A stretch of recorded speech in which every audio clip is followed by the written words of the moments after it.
Hello, everyone, and welcome to today's OET All-Stars session. My name is Neil Harris. I'm delighted to be with you here today.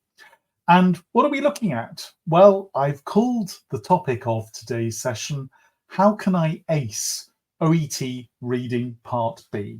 It's all about success in reading, and in particular in that middle section of the OET reading subtest. Let's find out a little bit more. So as we move on, just a bit about me to begin. So I'm coming from you today from CELT, Centre for English Language Teaching in Cardiff. We are, as you can see, an OET premium provider for nursing and medicine. We also prepare people for other parts of the OET test, for example, pharmacy. So if you feel that you would benefit from some expert tuition from an OET All-Star and premium provider, why not get in touch? You can see my email address here on screen, neil@celt.co.uk, or alternatively, go to our website, celt.co.uk. Across the top, you'll see a list of courses and then a drop-down menu for OET, or you can just put in the URL here, celt.co.uk/courses/OET. And that's where you can find out about the range of different courses that we offer. So what about reading part B? And what about how to do well in the test? Well, so that I can help you as much as I can today, I just wanted to begin, please, by asking you to tell me a bit about you in chat. Where are you from? Are you like me from the UK? Probably not, because of course we know that OET is a global exam. So where are you from? Which OET flavour are you doing? Is it, for example, the nursing OET test because you are a nurse or a midwife? Or maybe you're a doctor preparing for the medicine test, or one of the other 10 types of the OET test? Let me know in chat. And also, it'll be really helpful for me to know whether you're going to be doing the paper-based version of the test or whether you're doing everything on computer. So again, if you can start sharing that kind of information on screen, that'll be great. And what I'll do now is move on looking at those learning outcomes, but I'll be keeping an eye out for chat down here to be finding out a little bit more about you and your OET interests and needs. So in terms of our learning outcomes, this is what you will get from today's session, which is going to last about 30 minutes. By the end of the session, you will have, firstly, reviewed your familiarity with the overall format of the OET reading subtest. It's in 3 parts. What do they look like? How do they fit together? But because we're really here today to talk about reading part B, the majority of the session will help you to demonstrate your understanding of the requirements of reading part B. Also, you will have used some appropriate strategies and tips for reading part B. And in particular, I hope, increased your confidence and accuracy in that part of the test by thinking about this idea of reading for the answer. And then stay around until the end. I have a free giveaway to share with you. So do stay here until the end of the session where you'll get details of what that giveaway is and how to request it. All right, so let's move on and let's start thinking about ways of improving your reading generally. Because a lot of people come to me and say, Neil, I want to do well in the OET test. I find reading difficult. So is it a good idea if I do lots and lots of practice tests? What do you think? Do practice tests help you to improve your score? Yes or no? Share your answers in chat. What are your views? And I can see we've got comments coming in. That's great. But let me make this point very clearly. You are not going to improve your OET reading score by only doing practice tests. In fact, it might damage you. You may end up developing bad habits, which cause you to do not as well as you can, potentially. So there are, I think, some positive things that you can do. I've talked already about the benefits of signing up for OET classes with OET providers. There are many around the world. I'm one of them. I'm a premium provider, I'm an all-star. But of course, you may prefer someone who is more physically close to the country where you live, and that's fine. So besides good quality preparation with an OET approved centre, I think the other thing you can do is to read as much as possible, but also be familiar with the test. So with that in mind, I wanted to share with you briefly on this page a wonderful set of resources that are available to you from the OET website. I've taken some screen grabs here. You can see on the left of the screen, you've got information, big picture information about the reading test, and then a series of blog posts and information pages about the different parts of the test. All of these are available from the Learn drop-down menu on the OET website, www.oet.com. Then it'll open down a menu down the side, choose reading, click on that, and you'll see this page. The other good news is that OET itself also provides a complete guide to success in OET Reading Part B. And it's called the Complete Guide. And you can see an extract from it here. It does pretty much the same kind of information. It shares that you'll be getting from me today. Only, of course, we can be a bit more interactive. But you'll get information on the test format, the skills that you require, and also some test tips, which I'll be expanding on today. So with that in mind, let's move on and also think about what does the reading test look like, particularly if you're new to OET reading, and in more particular detail, OET Reading Part B. I should just mention at this point that there is something else that you can do to improve your overall score in the reading test. And that is, in fact, read as much as possible. Develop the reading habit and develop the habit of reading the kind of texts that you see in the OET reading test. And if you stay around till the end of the session, you'll get some tips of some really useful websites where you can, in fact, practice that kind of extensive reading. But let's move on now and think about the OET reading test itself. And what is the reading B? How does that fit into the wider OET reading test? Well, the OET reading test is divided, in fact, into 3 parts. What we're seeing on this page is the second part of the test that lasts 45 minutes. If I just move back quickly here, you'll see the blue line that divides reading A from reading B. That's because, effectively, they are separate parts of the test. In reading A, you get given 4 passages. You have to answer 20 questions in 15 minutes. It's really testing your ability to extract key information very quickly from multiple texts. When we move on to part B and C, this is the second part of the reading test. And as you can see from this slide here, you have 45 minutes in total for both part B and part C. Now, that actually means that you have a total of 6 questions for part B and 2 sets of 8, 16 questions in total for part C. 16 plus 6 gives you a total of 22. Over 45 minutes, that's approximately 2 minutes per question, including time for reading the text. But what about reading part B itself? Well, if you look at the text in yellow here, you'll see that you have 6 questions, and they relate to work-based short texts.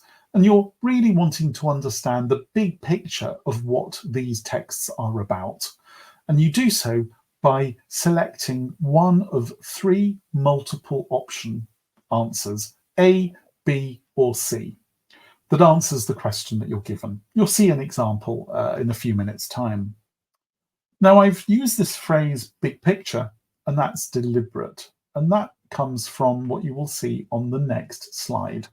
I've called it ways of seeing and ways of reading. Now, if you're familiar with reading A, those 4 texts, 15 minutes, 20 questions, you'll know that you're looking for some very specific information from the texts.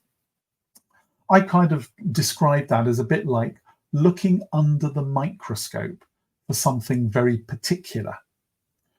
Whereas reading part B is really the very opposite. Much like this man is looking across this savanna, I think in Africa, looking across the tree line, he's not looking at individual leaves. He's looking at the whole landscape, that big picture. And that is what reading part B asks you to do.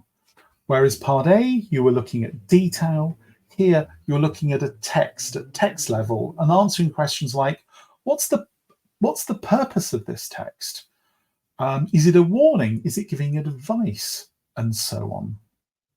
So if we have a look in a little bit more detail at part B now, in terms of its focus, well, I've talked about big picture. So if you're familiar with the idea of reading for gist, reading for general understanding, reading for main point, that is a very common focus of these short texts that you see in reading part B. Sometimes you get a detailed question. It is possible, but generally speaking, we're looking at that binocular view of the landscape. Where do they come from? Well, these are the kind of things you'll see in the workplace. Policy documents, hospital guidelines, manuals, emails, memos, and so forth.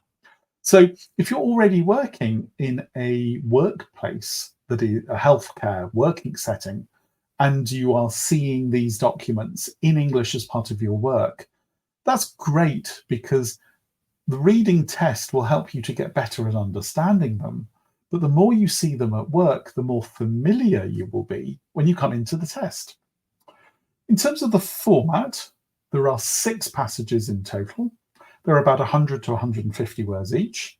And as I've explained before, you answer 1 3-option multiple choice question per passage. A passage, a question at the top, 3 multiple choice questions at the bottom, choose the right answer. And there's a bit of review, 2 minutes, including reading time per question. So you do need to keep your time up, and I'll talk about that a little bit more when we move on to the strategies. So reading part B, I've put in here brackets detailed reading as a reminder it can happen, but typically you're looking for the big picture. Now, this is different from reading part A, where you are looking for explicitly stated information. In reading part A, you'll be asked which drug might be contraindicated, and then you look for the name of the drug.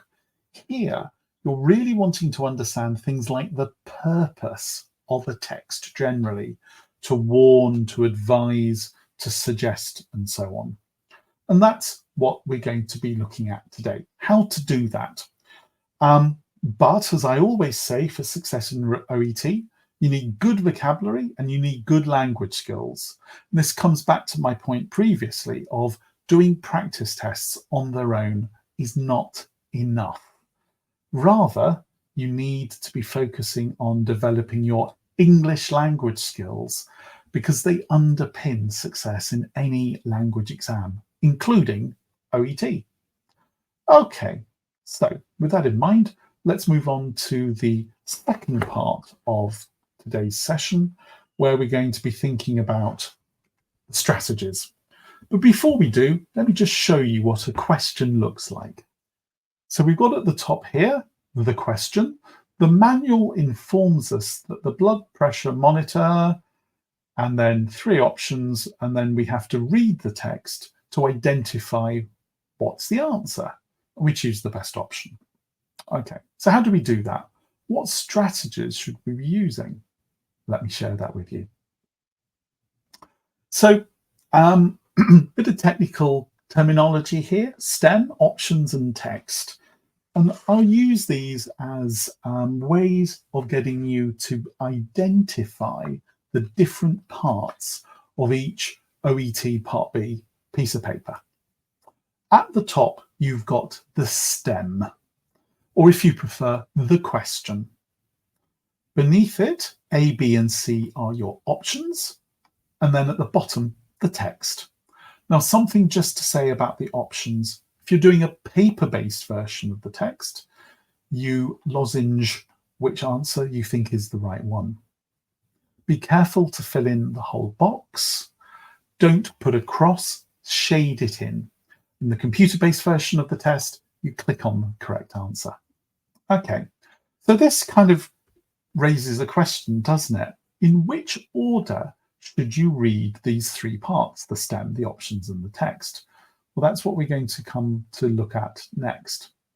So the first thing you should look at is the stem, because this gives you a reason for reading the text.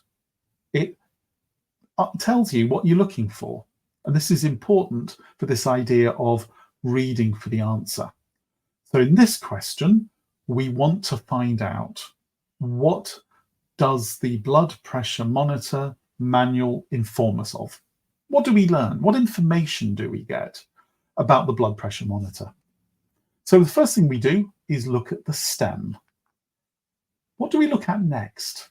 Do we look at the options or do we look at the text? You think you know the answer? Put it in chat. If you're not so sure, don't worry, I'll share it with you.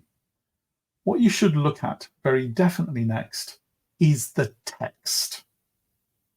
Because those three options, one of them is going to be right and two of them are wrong. But you don't know until you've read the text. So it's important to read the text with an open mind. So you think, okay, I want to find out about what information the manual's going to give me. Read the text and see where it talks about information about the monitor. When you've read it, you're then able to go back to the options A, B, and C and decide which is the best fit. So we read the options last, third.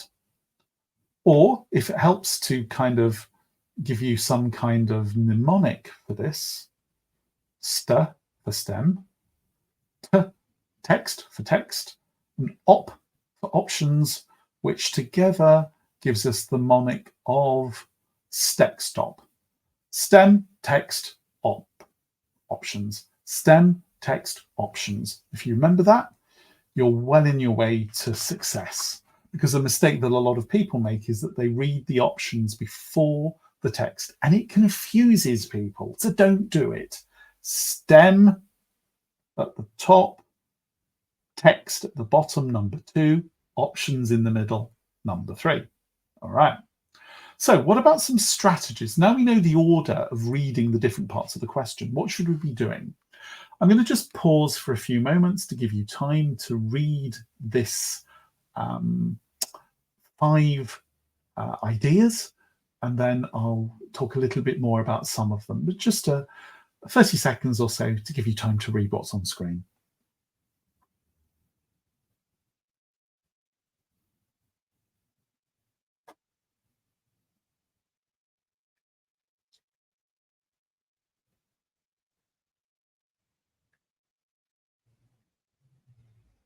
Okay, so as we've already seen from our mnemonic of Stextop, we begin by reading the question stem. And what is a good idea is to rephrase that in your own words. Can you paraphrase it? What is the question asking? Then look at the text and try to find where in the text you get the information. It is very unlikely that the correct option will use the same words as are in the text.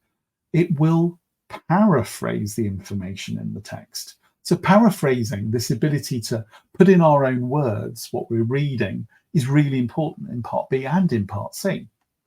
So what we should be doing is finding where in the passage we can find the information that we're looking for. And remember, it's not going to be just one word like reading Part A. It could be a line, a couple of lines. It could be, in fact, the whole text. And what we then should do is try to paraphrase, to rephrase in our own words, the relevant part of the text where we find the answers. Because the correct option A, B, or C will do exactly the same thing. It will paraphrase, rephrase in the question setter's words what the answer is. So all the way through, we're paraphrasing the question, we're paraphrasing the text, we're matching our paraphrase with the best paraphrase option A, B, or C. Okay, so those are options or strategies 1 to 5. There are some more, and they're coming on the next screen. I'll talk you through these ones. So for number 6, the option that you choose must be correct in all of its part. So if you see the word always or never, you need to make sure that that is also in the text. Very probably, if you've gone through this strategy of paraphrasing the question, finding the answer, paraphrasing the response, matching the answer, then hopefully one of the 3 options will just stand out as being the correct one. Great. If it does, all you then need to do is look at it carefully and make sure it fits all parts of the text. Because if there is a little word like never or always in the stem that's there to trick you, it may in fact be the wrong answer, because although the text might talk about something that happens sometimes, the option that you've given with the word always, they don't match. So if you're not sure, you think, well, there isn't one that stands out for me, look at all the options. Is there one that is clearly wrong that you can get rid of? If you've got 2 options, go for the one which feels closer. Don't spend more than 2 minutes on each question. You're not going to be, if after 2 minutes you really don't know, then at that point, you're not going to get it right after another 3 or 4 minutes of struggling. In fact, all you've done is lost time for questions that might have been easier to answer. So what should you do? Move on. Go to the next question. You can always come back to the questions that you couldn't answer and choose one letter for every one that you didn't know.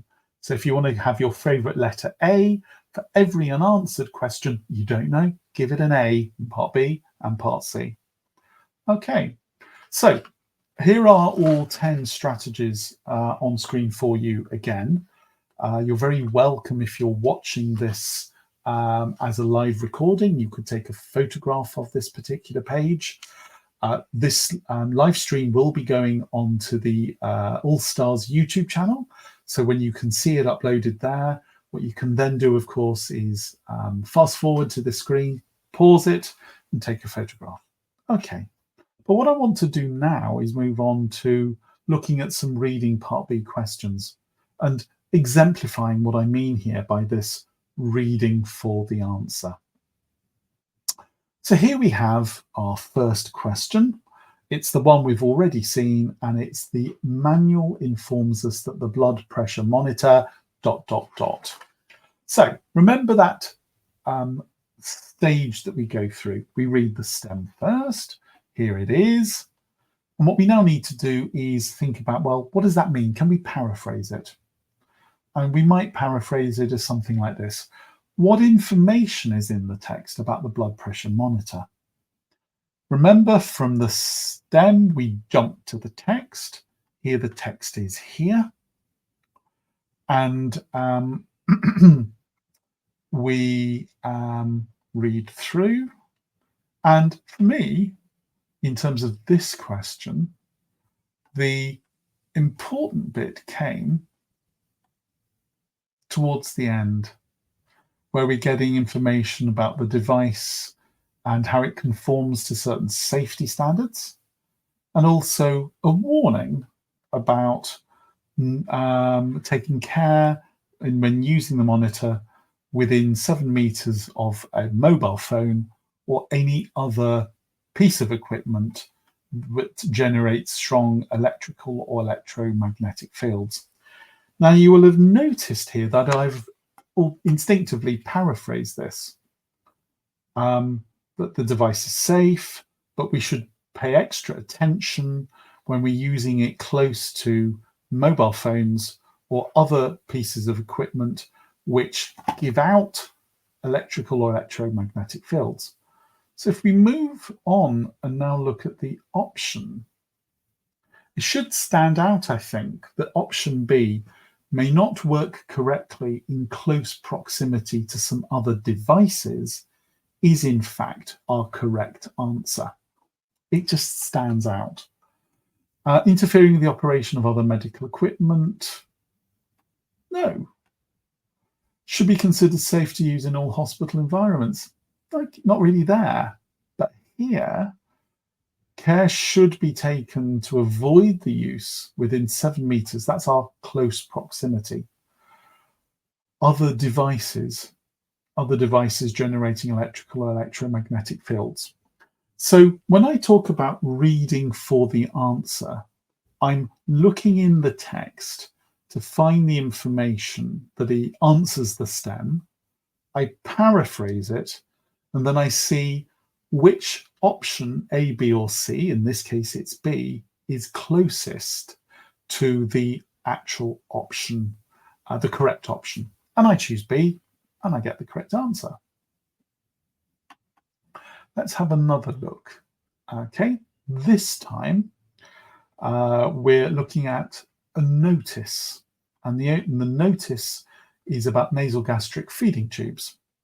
And we see the STEM asks us, the notice is giving information about. So what information do we as readers of this notice get about nasogastric tubing? Okay, so we look at the test. Because of time, I'm going to move things forward because I want to make the most of the time that we have in this live stream together. In the real test, you'd have 2 minutes to look through the passage.